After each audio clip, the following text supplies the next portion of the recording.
जमीन में दो बेज आराम से पड़े थे। एक बेज ने कहा, मैं बढ़ना चाहता हूँ। दूसरा बेज डरा हुआ था।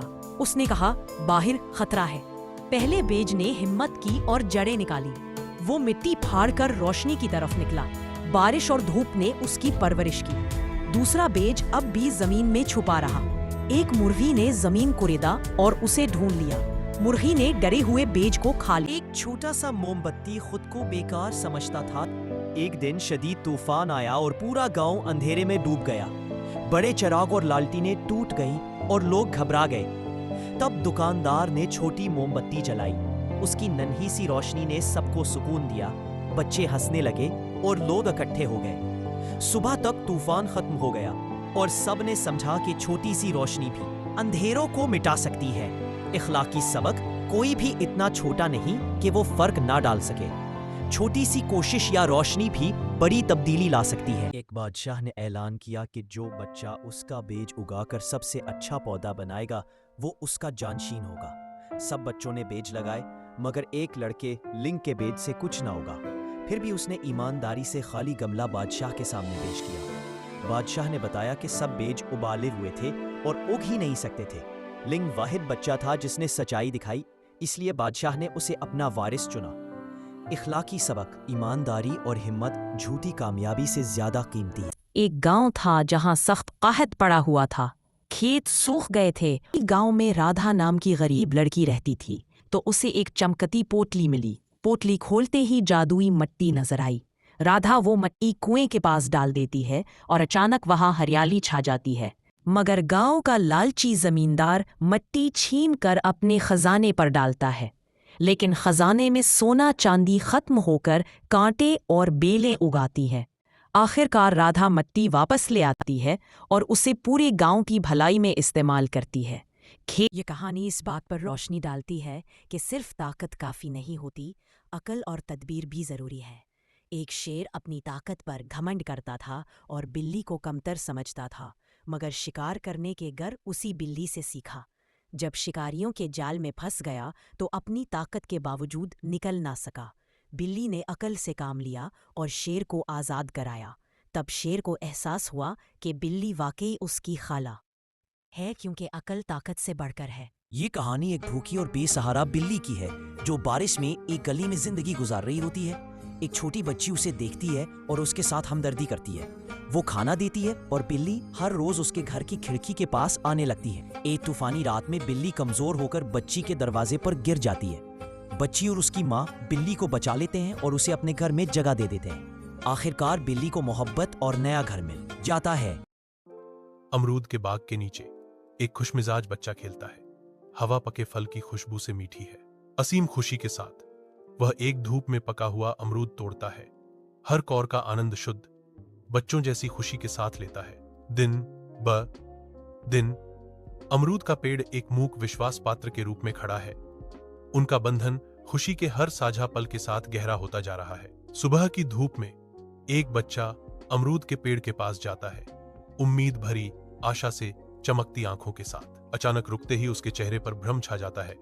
पेड़ उसके सामने बंजर खड़ा है। दृढ़ संकल्प उसकी दृष्टि को मजबूत करता है। वह घर के किनारे की ओर बढ़ता है, छाया में गायब हो जाता है, इंतजार करने के लिए तैयार। एक बच्चा हिचकिचाते हुए गोरिल्ला बाड़े में झांकता है। उसकी आंखों में जिज्ञासा और सावधानी का मिश्रण है। बाड़े के अंदर एक विशाल गोरिल्ला एक बच्चे गोरिल्ला को गोद में लिए हुए है। धीरे से उसे अमरूद का एक टुकड़ा दे रहा है। बच्चे के चेहरे पर करुणा और समझ के आंसू बहते हैं। सिंड्रेला अपनी मां की कब्र पर घुटने टेकती है। उसका कोमल स्पर्श ताजे फूलों को सुशोभित करता है। उसकी दुख भरी निगाहें दयालुता से भरे दिल को दर्शाती हैं। सौतेली मां और बहनें बीच में बोलती हैं।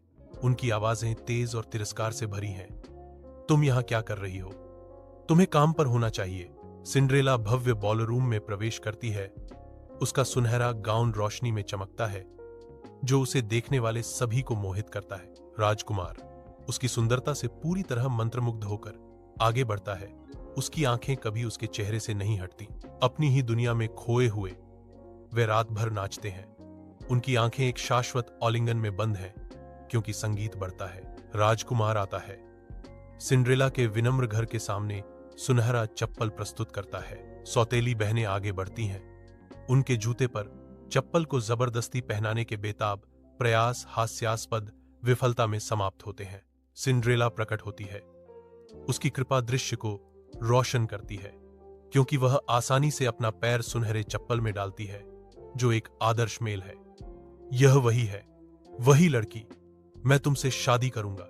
ये कहानी यूं है। माया अपनी नानी के पुराने देही घर में हफ्ता गुजारने आती है। घर वो सीधा और सुनसान है, मगर नानी अजीब मुस्कुराहट के साथ उसका इस्तकबाल करती है। माया को एक बंद कमरा दिखाई देता है, जिसे नानी खोलने से मना करती है। रात को कमरे से सरगोशियां और दरवाजा बजने की आवाजें आती हैं। माया जब चुपके से चाबी चुराकर कमरा खोलती है तो अंदर दर्जनों खौफनाक गुड़ियां कतार में रखी होती हैं, जिनकी आंखें और बाल हकीकत जैसे लगते हैं। एक गुड़िया आहिस्ता से कहती है, वो हमें कभी जाने नहीं देती। इसी लम्हे नानी अपने असली खौफनाक रूप में जाहिर होती है और बताती है कि वो बच्चों की रूहों को गुड़ियों में कैद कर देती है। माया चीखती है, लेकिन उसकी रूह भी खींच ली जाती है।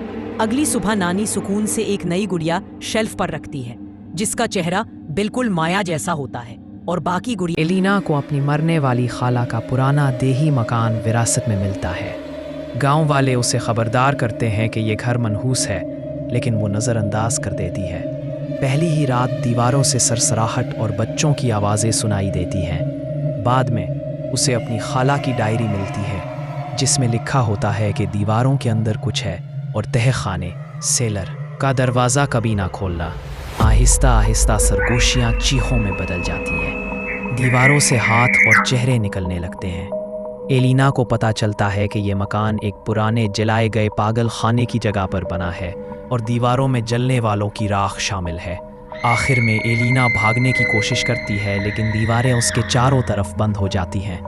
अगले दिन गांव वाले घर को खामोश पाते हैं। अब दीवारों में एलिना की अपनी आवाज़ सरगोशी कर रही होती है। एक किसान को जरखेज जमीन विरासत में मिली, लेकिन वो सारा दिन दरख्तों के नीचे सोकर ख्वाब देखता रहा। उसके बरअक्स उसका पड़ोसी मेहनत से खेत में काम करता रहा। पड़ोसी की फसल तैयार हो गई जब इस सुस्त किसान का खेत खाली रहा। सर्दियों में पड़ोसी के पास अनाज था, लेकिन सुस्त किसान भूखा रह गया। तब उसे एहसास हुआ कि सिर्फ ख्वाब देखने से कुछ नहीं मिलता। सबक: आज की मेहनत कल की राहत है, जबकि सुस्ती सिर्फ पछतावा देती है। एक लड़का एक जख्मी परिंदा देखता है। पहले वो नजरअंदाज करता है, लेकिन फिर दिल नर्म हो जाता है और उसे उठाकर घर ले जाता है। वो उसे खिलाता है, पानी देता है और प्यार से परवरिश करता है। चंद दिनों बाद परिंदा ठीक हो जाता है और आसमान में उड़ जाता है। लड़का खुशी से देखता है और सीखता है कि छोटा सा नेकी का अमल भी जिंदगी को नई परवाज दे सकता है। पप्पू स्थानीय दुकान के बाहर रुकता है, दृश्य को देखता है। वह दुकानदार को संबोधित करता है, भाई मुझे 1 किलो आलू दे दो। साधारण दुकान अपनी वस्तुएं प्रदर्शित करती है, सब्जियों और फलों की एक मामूली श्रृंखला। स्थानीय दुकान में दुकानदार सीधे सवाल के साथ पप्पू की ओर मुड़ता है। प्लास्टिक बैग है? पप्पू जवाब देता है। उसका लहजा हल्का है। नहीं, मेरे पास तो बस मोबाइल है। दुकानदार के चेहरे पर मुस्कान फैल जाती है, जो पप्पू के शब्दों की मूक स्वीकृति है। स्थानीय दुकान के अंदर दुकानदार पप्पू का गर्मजोशी से मुस्कान के साथ अभिवादन करता है। दैनिक भागदौड़ के बीच दुकानदार पूछता है, तो क्या मैं आलू व्हाट्सएप के माध्यम से भेजूं? पप्पू मुस्कुराहट के साथ जवाब देता है, नहीं भाई, उन्हें टेलीग्राम के माध्यम से भेजें, वहां आपको मुफ्त में अधिक मिलता है। हंसी छोटी सी दुकान में गूंजती है।